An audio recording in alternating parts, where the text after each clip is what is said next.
I thought it'd be funny to start with a making it rain scene, but this is all the cash I could find lying around, which actually gives you a hint about the not so common rules we'll be covering in this video. It feels like we only see two types of entrepreneurs. The Warren Buffett type, who is so frugal they make you feel guilty about spending any money on yourself, or the Kardashian type, who flaunts their luxury items like it's a competition, which I guess it kind of is for them. But what about a healthy middle ground, where you work hard, make good money, or are on your way, and you want to be smart with your money and get to enjoy it? If you've tried, then you know. And this is crazy.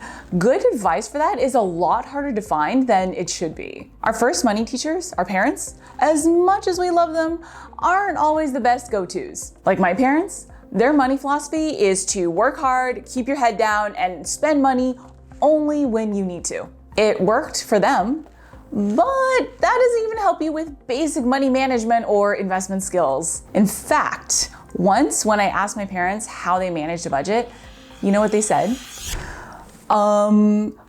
We don't budget. Also, didn't learn about it in school. And I'm so tired of most books and gurus saying the same old basic stuff. So I learned what I'm gonna share with you the good old-fashioned way.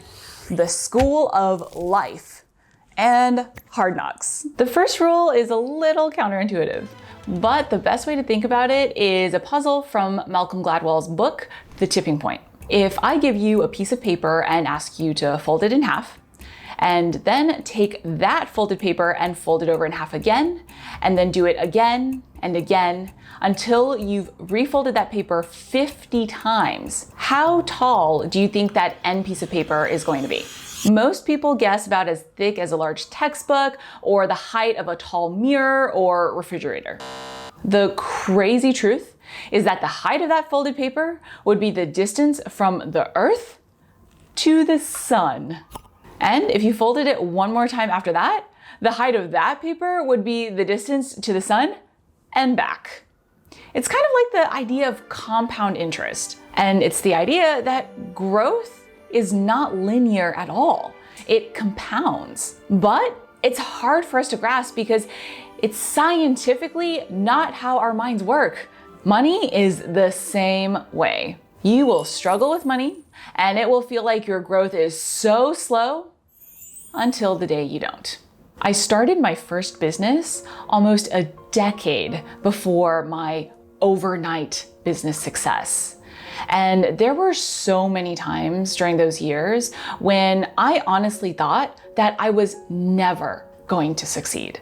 If you are in that stage right now, remind yourself of this rule. As long as you continue and learn and improve from each action that you take, you are doing the entrepreneurial version of folding that paper. And one day you will get to that point where everything has added up. The second rule is for a very specific type of person who, like me, is just a little bit competitive. So maybe you like to compare your progress against other people's. But the truth is, the only money game that you can win is your own. Unfortunately, that's not the way that most of us are taught to think. The Harvard School of Public Health actually conducted a survey on this. And nearly half of the people they surveyed said that they would prefer to live in a world where the average salary was $25,000 and they earned double that, so $50,000, instead of one where they earned $100,000, but the average was $200,000. There's also the Easterlin paradox, where economist Richard Easterlin found that although a country's richer citizens are happier than the poorer ones, as countries become richer, their citizens do not become happier. Easterlin's reasoning is that this is because our happiness does not depend on how much we have, but on how much more we have compared to our neighbors. There's always going to be someone who has more money or a bigger business than you. So if you're playing that game of competition, you can't win. Besides, psychology aside, what does what someone else has actually have to do with you?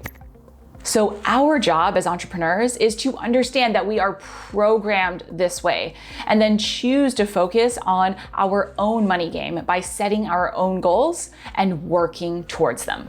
This next rule is one a lot of us can relate to from romantic experience, kind of like the movie Fatal Attraction, but hopefully not to that degree. If you haven't seen the movie, all you need to know is that the main character goes crazy over a married man after they have an affair.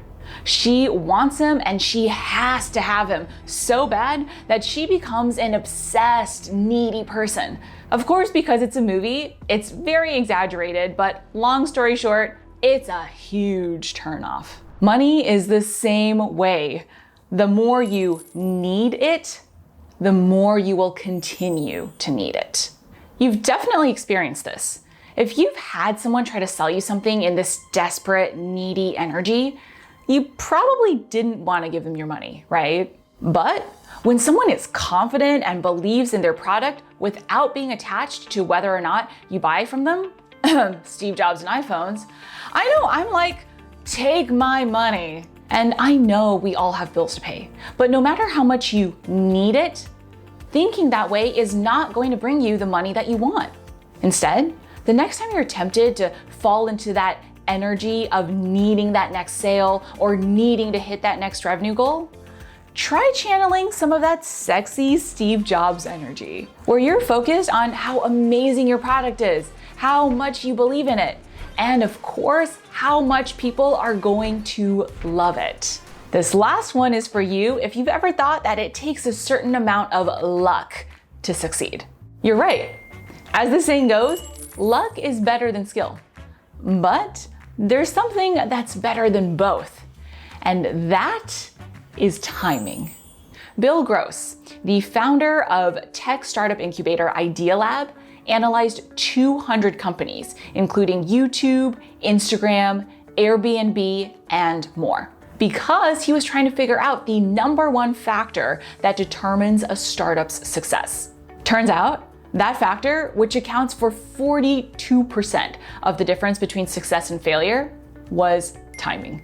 Like for Airbnb, a lot of investors passed on it initially because they thought it was weird to rent your home to a stranger for money. But because Airbnb launched during a recession and people needed extra cash, that overcame the weirdness that would have otherwise been attached to it. So if you don't think you're lucky, the good news is having better timing is more important anyways. And you can take advantage of that by being aware of trends in your industry, in the world, and in what people are wanting. You know what? Since I have the cash, here we go. Not making it rain, but maybe sprinkling. If you haven't watched my video yet on 4 mindset shifts that help me make $1 million before 30, go ahead and watch that video now. You're gonna love it, and I will see you over there.